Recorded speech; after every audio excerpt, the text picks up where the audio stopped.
Thank you for joining us today for another instalment of Brave Stories. My name is Cheang, I work at Channel 4, and I've got the pleasure of introducing today, an ex-colleague, a keen cyclist, creative thinker, and a friend, Curtis Weir, from Starcom. And Curtis has a very unique view as a black British man working in the modern media industry. So, Curtis, welcome. Thank you. I guess to start with, let's hear your career to date. How did you get into media and where are you now? Well, I was saying that I actually really wanted to work in television from about sixth form. So I did media studies. For my sins, I did drama A-level as well, and really wanted to be kind of in production, making things. And I even was a runner during university, and by the time I finished university as a student rep, a communication and campaigns vice president, I really liked the strategic side of campaigns, of trying to represent audiences and come up with ideas in order to influence and lobby my university, which was Goldsmiths, University of London. And I actually spoke to some of the people that I met in TV, and I was like, you know anything about advertising, and would you think it would be something I'd be interested in? And they went, there are real parallels, there are things that are similar. And then social media was starting to become a thing, as was online video as well. And I was thinking, well, what part of the industry did I think would be the most open for finding new and new entrants into the marketplace in new spaces. In fact, it was called new media at the time. That's how new it was. And I applied for digital advertising agencies because I wasn't too sure if I wanted to work on the creative side or the medium side, and was lucky enough to get a few interviews and went to work at a digital agency and did that for the first third of my career. And then wanted to do something beyond generating clicks and serving impressions, and decided to move into out of home, to do a kind of a strategy role within an out of home team within Starcom's sister agency, Zenith, and that was around 2011. And I've worked in out of home since. First as a strategy director, and then a business director within Starcom, and now in terms of a group out-of-home director, or out-of-home group director. Having spent a good 15 years or so within media, as a young black man coming into the industry, was there anybody that you could use that you look to as a role model or as an inspiration in terms of, taking yourself through the career, through the industry and through business? Yeah, I mean, in all honesty, there weren't that many people who looked like me, or I met very few people, I think, that even came from, a working class background. I was the first person to go to university out of my family, and I was always quite aware and cognizant of that going into advertising. Haven't gone to what was traditionally like an art school. Yeah. Goldsmiths is kind of known for fine art and design, and humanities as well. It kind of gave me some experience of being in spaces that don't have that many black people in the wider culture industries, and that was as much part of my education at university. But I think I was quite fortunate to have a really good line manager when I first moved into the industry that gave me a clear pathway to progression. So I had, people who were trying to help me progress and move forward. At the time when I started, I was one of two black men that were in the agency, and the other a guy called Weir, of Nigerian background, just kind of was there to just be someone that I can kind of talk to and relate. And we would go to the cafe and, you know, talk and hang. And it was just nice to be able to kind of be my full self at work. Obviously you had Weir as a friend and compatriot to kind of talk things through with, but how important do you think it is to have senior representation of ethnic minorities within businesses? Do you think that, you know, that's a really important thing within the current environment? Yeah, I think it's hugely important, because I think one of the greatest strengths of advertising, both the media and the creative side, is about being able to create a sense of empathy and understanding. So that could be understanding of your customer, it could be understanding of audiences, and being able to, you know, advertising, the whole point of advertising is to represent the audience, represent the consumer. And how are you able to do that unless you have a range of diversity within, you know, the leadership of agencies? And, you know, we move from a world where it's less likely, you know, that an agency will necessarily just be the initials. But if you go back to agencies and when they were the initials of companies, you know, you're basically saying that the individuals in that organisation represent what that organisation is about. Yeah. So I think it's important, both on the media owner side as well as on the agency side, to make sure that there is not just a diversity of physical appearance, but the diversity of thought that comes with bringing people from different cultural backgrounds into your business in order to be able to, well, fundamentally service people who are underrepresented by your sector or by your market.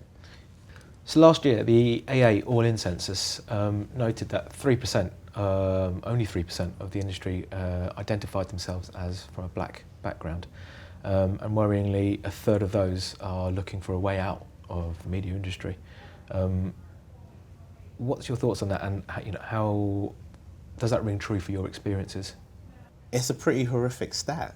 Yeah, that's the very first point. It's very concerning, particularly the fact that it illustrates fundamentally that people aren't feeling that they're able to realise their full potential, and I think,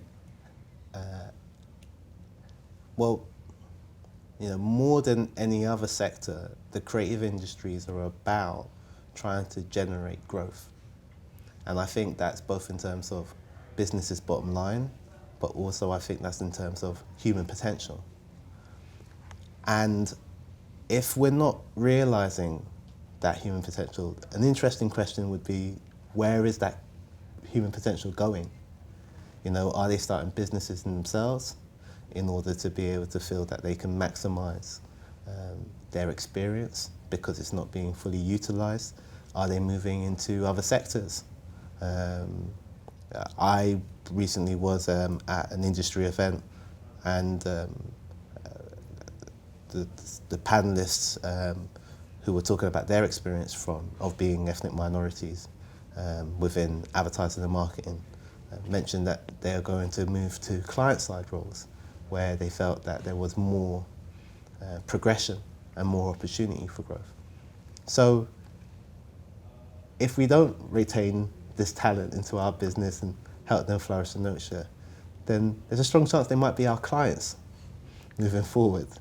And they might demand of us to open our cultural diversity and open our spaces in order to get the best talent working on their business. It's important also to say that this isn't just about making a pathway for people from specific backgrounds. This is about rethinking the way that all marginalised groups, this is about rethinking the way all marginalised groups interact with our businesses or our agencies or on our accounts in order for us to get the most out of everyone. And I think looking at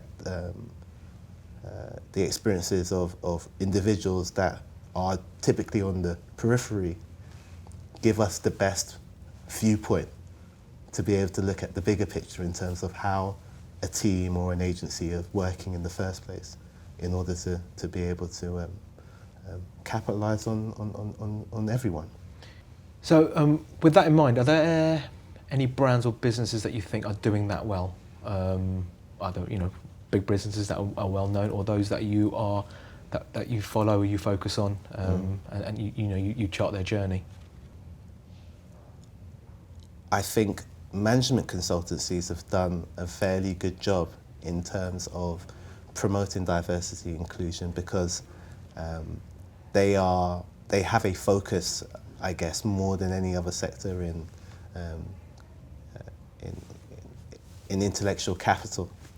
So viewpoints and different perspectives. If you are a management consultant, you are paid literally for being able to bring the freshest, most innovative thinking into your space. And I think that again comes from outliers and people who are performing in environments that don't necessarily seem to be as inclusive for them. In terms of consumer brands, I think Tesco and the work that they've done for, it's got to be now almost the last 3 years, just seems to be getting better and better at representing the full plethora of British society.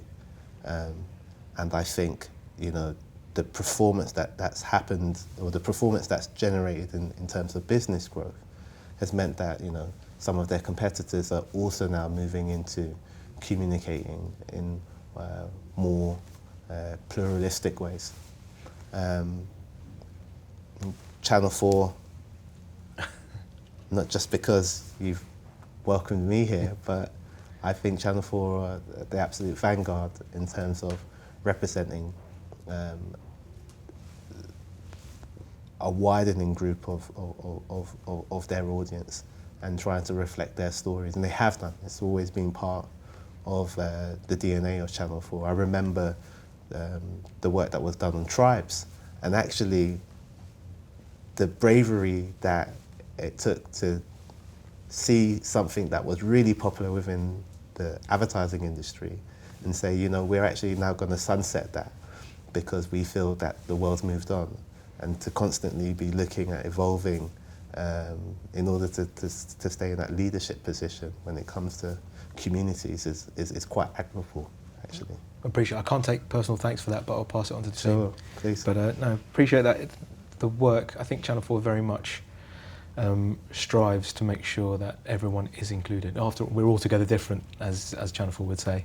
And so it's noticeable that, and it's good that people within the industry are seeing that and identifying in that way. So as I mentioned in the intro, we're ex-colleagues, so I've worked with you in the past, and I know the value that you can add to a team and to the business.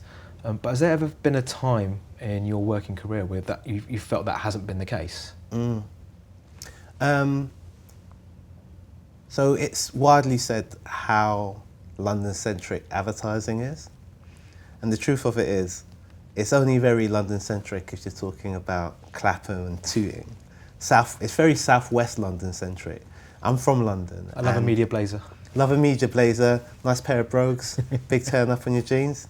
Yeah, absolutely. And I think I've worked at agencies or worked within teams within agencies where it seems kind of, the nepotism is real, and that, people who look very similar and look very alike seem to kind of get on better. And that makes sense on one level, insofar as if they share certain cultural references and cultural traits, that gives them, I guess, a shared currency of cultural capital to relate to. And I've had experiences where I've, not necessarily felt like I've been from that background, and therefore I'm on the periphery of the inner circle of that group. And it seems to be quite a closed inner circle. And interestingly, where, the people who are more diverse seem to work on the less popular accounts and the accounts that are regarded as having less kudos within the agency. So I've definitely had experiences that I think present themselves in my racialized experience, not because of my race, but possibly because I am not white. And then in terms of my dyslexia, yeah, I think I mentioned that there are elements that have come up in terms of my experiences where I think that they've been related to my specific learning needs or my neurodiversity. It's what brings creativity to the business. Your different viewpoint, your different experiences just means that there's another way of looking at something and another way of thinking about something, as you so eloquently put it previously. There is a different way of thinking. Yeah, so. And I think as I've become, as I've gone through my experience or through my career and become more and more experienced and more senior as a result of that, I really do value the leaders in the industry who are paying it forward, or thinking about their own difficulties and using them in constructive ways. So, for example, I'm a member of MIFA, which is an organisation, stands for Media for All, for networking, for helping people to progress and rise. And I gain a lot of pleasure from, unequivocally knowing that I'm not alone, that there are other people that either are from my experiences or from my background, or equally are facing the same challenges and experiences, or have faced their same challenges and experiences. And it makes me very hopeful to see when others are, pushing the boundaries and breaking ceilings. So I guess with two hats on, from the race side and also your learning challenges perspective, what do you think the industry needs to do more of to ensure inclusivity and diversity within media? I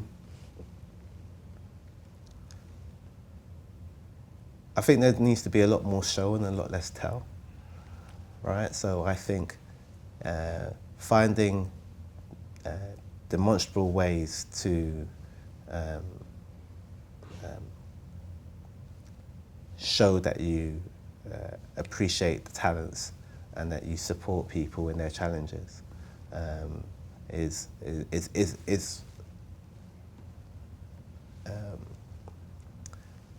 I think being able to show and demonstrate ways that people are able to champion and hero people's talents whilst also support some of their challenges is the best way to make advertising and media more inclusive. It's kind of really obvious to say now, I've said it out loud, right? But what are the small ways to do that?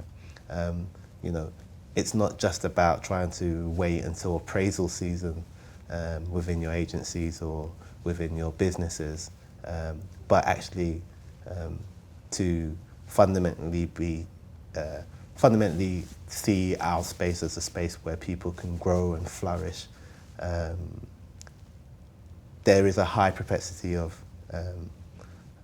people in the creative industry who are dyslexic. So I think trying to harness and leverage, and actually it's an industry that does harness and leverage their talents very well.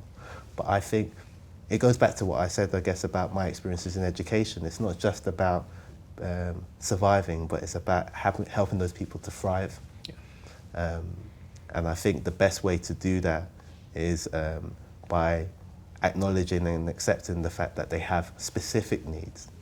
It's a specific need difficulty. It's not a disability necessarily in the way that we frame disabilities, what makes it a disability is the environment and the context to that they have to work within. Thank you, Curtis, for sharing your story and for being really honest and candid about your experiences with the industry. But it's much appreciated. Thank you. And thank you for joining us on this instalment, and we look forward to the next episode. Thank you very much.